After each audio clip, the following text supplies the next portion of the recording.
കാട്ടാക്കടയിലെ ഈ കടയിലുള്ള CCTV-യിൽ പതിഞ്ഞ ദൃശ്യങ്ങളാണ് കണ്ടത്. കാട്ടാക്കടയിൽ നിന്നും വിളപ്പിൽ ശാലയിലേക്ക് പോകുന്ന വഴിയിൽ ഈ കാണുന്ന ഭാഗത്ത് വെച്ചായിരുന്നു അപകടമുണ്ടായത്. ആ അപകടത്തിൽ നിന്ന് രക്ഷപ്പെട്ടത് ഷമീറാണ്. അതിന്റെ ആശ്വാസത്തിലാണ് ഇപ്പോൾ ഷമീർ ഉള്ളത്. എന്താണെന്നുണ്ടായെന്താ? ഞാൻ പഞ്ചർ എന്നാണ് വിചാരിച്ചത് ഫസ്റ്റ്. ഇതുപോലെ ഒരു സമയം പഞ്ചറായപ്പോൾ ഇങ്ങനെ സ്കിഡായിട്ടുണ്ട്.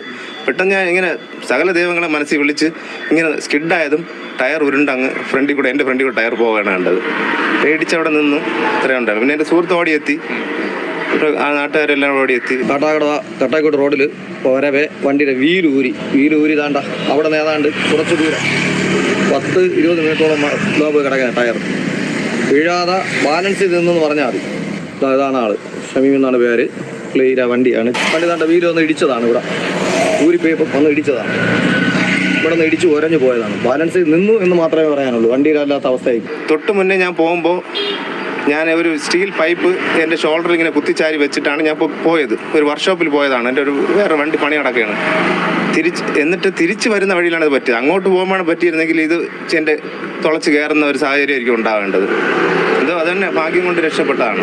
നമുക്ക് നോക്കുമ്പോൾ തന്നെ കാണാം, ഒരു വളവാണല്ലേ. ആ വാഹനമൊക്കെ വരുന്നത് വളരെ ഒരു വളവിൽ കൂടെയാണ്.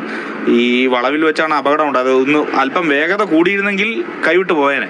അത് മാത്രമല്ല, ഈ അപകടത്തിൽ ടയർ ഊരി പോകുന്ന സമയത്ത് സാധുക്കളായ ആളുകളും കുട്ടികൾ, സ്കൂൾ കുട്ടികൾ വരുന്ന സമയം ഈ ടയർ ചെന്ന് അതിലേക്ക് ഇടിച്ചു കഴിഞ്ഞാൽ വലിയൊരു അപകടം അത് തന്നെ ഉണ്ടായിരുന്നു. നമ്മൾ വീണത് അത് രണ്ടാമത്തെ കാര്യം. ഈ വാഹനത്തിന് എന്താ പറ്റിയത്, എന്താ സംഭവിച്ചത്? എന്താ? ഇല്ല, ഞാൻ അന്ന് രാവിലെയും നല്ലപോലെ ഉപയോഗിച്ചുകൊണ്ടിരിക്കുന്ന വണ്ടിയാണ്. അതിനകത്ത് വേറെ പ്രശ്നങ്ങളൊന്നും ഉണ്ടായിരുന്നില്ല. പെട്ടെന്ന് ഓട്ടത്തിൽ വീലങ്ങ് അതിൻ്റെ ഓയിൽ സീല് പോയി.